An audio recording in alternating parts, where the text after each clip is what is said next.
Be happy, be aware, be hardworking, be safe and live long. आज का विषय वस्तु है चुंबकीय अभिवाह या चुंबकीय फ्लक्स,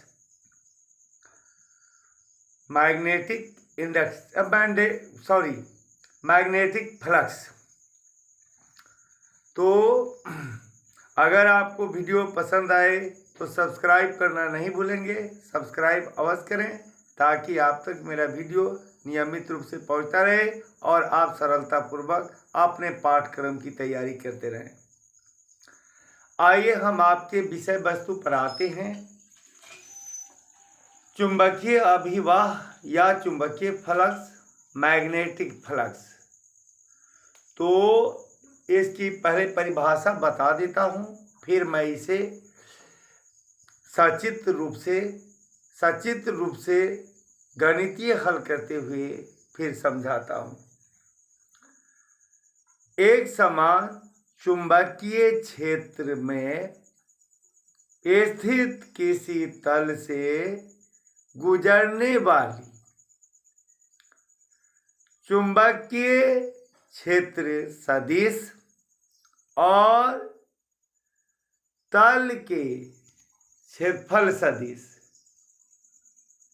के अदिश गुणनफल को उस तल से संबद्ध चुंबकीय फ्लक्स कहते हैं।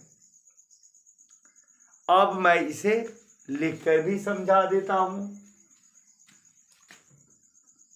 किसी एक समान यानी कि हमारा विषय वस्तु है, हमारा टॉपिक है चुंबकीय अभिवाह या फ्लक्स, मैग्नेटिक फ्लक्स। एक समान चुंबकीय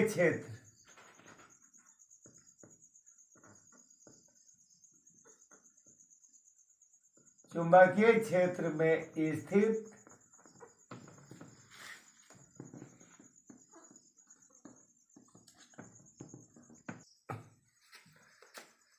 तो आप फिर से टॉपिक से आए। टॉपिक चुंबकीय अभिवाह या फ्लक्स, मैग्नेटिक फ्लक्स। एक समान चुंबकीय क्षेत्र में स्थित किसी तल से गुजरने वाले चुंबकीय क्षेत्र सदिश तथा तल के क्षेत्रफल सदिश के अदिश गुणनफल को उस तल से संबद्ध चुंबकीय फ्लक्स कहते हैं। इस तरह की परिभाषा देने से आप चुंबकीय फ्लक्स की परिभाषा में कहीं से संदेह न रख पाएंगे और न किसी को संदेह में डाल पाएंगे।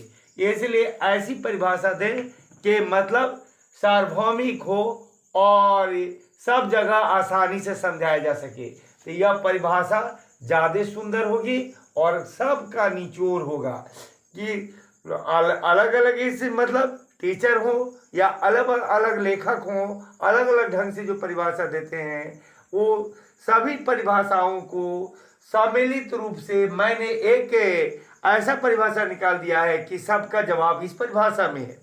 अब चलिए,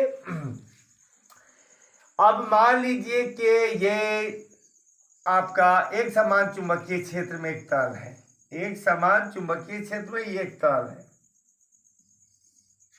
एक समान चुंबकीय क्षेत्र में आपका है ना, ये तल है, स्थित एक तल है।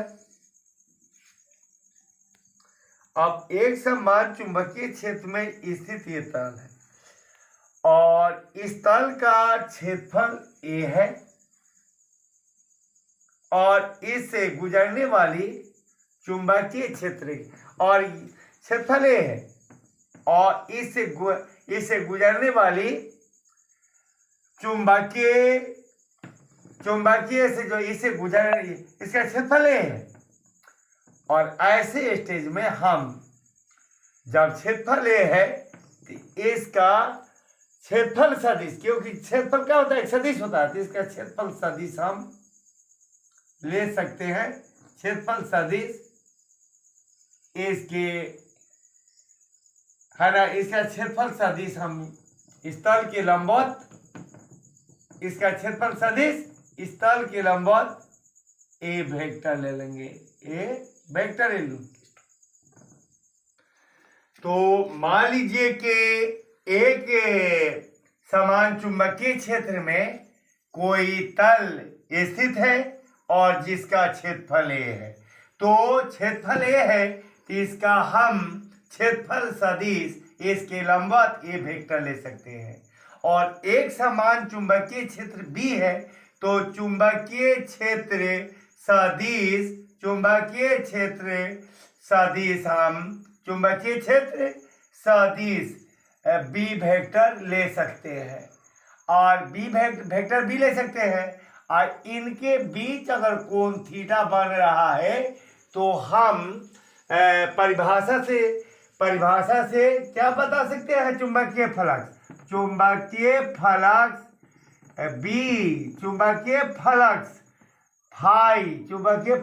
फाई बराबर हो जाएगा क्या परिभाषा से कि चुंबकीय क्षेत्र सदिश बी वेक्टर डॉट प्रोडक्ट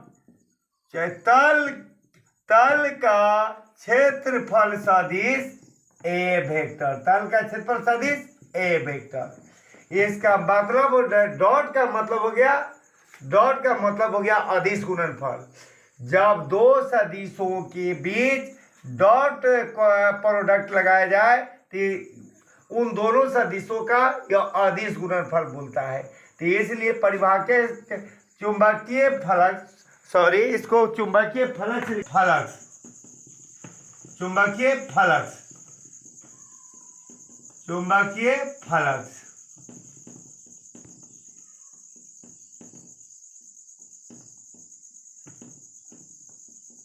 चुंबकीय फ्लक्स फाई बराबर हो जाएगा क्या कि चुंबकीय फ्लक्स फाई बराबर क्या हो जाएगा? चुंबकीय क्षेत्र सदिश वेक्टर बी तथा तल का क्षेत्रफल सदिश वेक्टर ए का अदिश गुणनफल। तो इस तरह हम क्या कहेंगे कि तल का क्षेत्रफल सदिश वेक्टर बी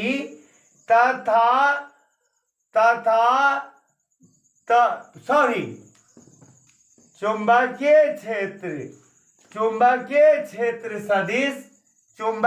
क्षेत्र सदिश वेक्टर बी तथा तल का क्षेत्रफल सदिश वेक्टर ए के अदिश गुणनफल को तल से संबद्ध चुंबकीय फ्लक्स फाई कहते हैं। ये परिभाषा के अनुसार सेम हो गया क्या कि चुंबकीय क्षेत्र सदिश वेक्टर बी तथा तल का क्षेत्रफल सदिश वेक्टर ए के अदिश गुणनफल को तल से संबद्ध चुंबकीय फ्लक्स फाई कहते हैं। अब हो गया क्या ये चूंकि दोनों के बीच कोण थीटा बना है और हम जानते हैं कि अदिश गुणनफल पहले से हमें पता है कि ए और बी दो सदिश हो तो ए और बी दो सदिश हो तो इनका अदिश गुणनफल क्या vector A dot vector B बराबर होता है ए बी कॉस थीटा होता है। इस आधार पे क्या हो जाएगा जहां हमारा ए है जहां हमारा यहाँ वेक्टर ए था यहाँ वेक्टर बी है इसलिए ए की जगह पर कौन आएगा हमारा बी आएगा। फिर से मिलाइए यहाँ ये वेक्टर ए था तो यहाँ ए रखते थे लेकिन यहाँ ए की जगह पर बी है तो हम क्या करेंगे बी रखेंगे।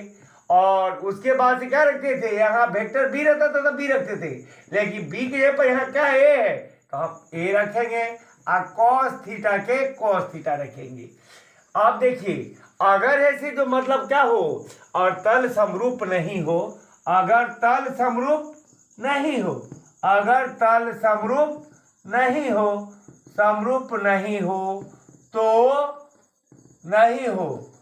तो तल के किसी बिंदु पर तल के अल्पांश से होकर तल के अल्पांश अगर तल समरूप नहीं हो तो तल के किसी बिंदु पर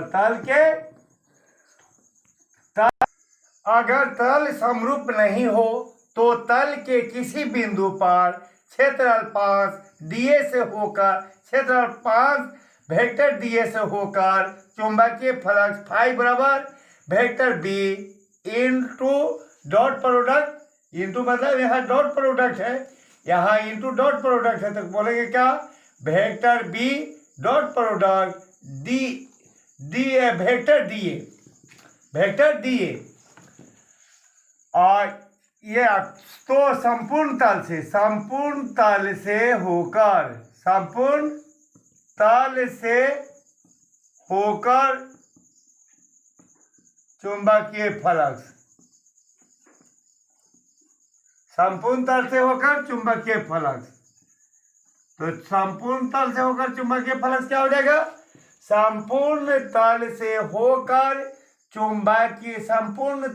होकर चुंबकीय फ्लक्स के लिए क्या करना होगा, यहाँ पर जो है कहने का मतलब कि अल्पांश से होकर ना चुंबकीय फ्लक्स है, इसलिए इसको डेल्टा यानी कि डी फाई लिखना होगा। यहाँ डी छूट गया था तो इसको मैं फिर दोहरा देता हूँ क्या, कि अगर तल समरूप नहीं हो तो तल के किसी बिंदु पर क्षेत्र अल्पांश वेक्टर डीए से होकर चुंबकीय flux D phi is equal to vector B dot product vector DA, संपूर्ण तल से होकर चुंबकीय फ्लक्स, तो इसका समाकलन करना होगा।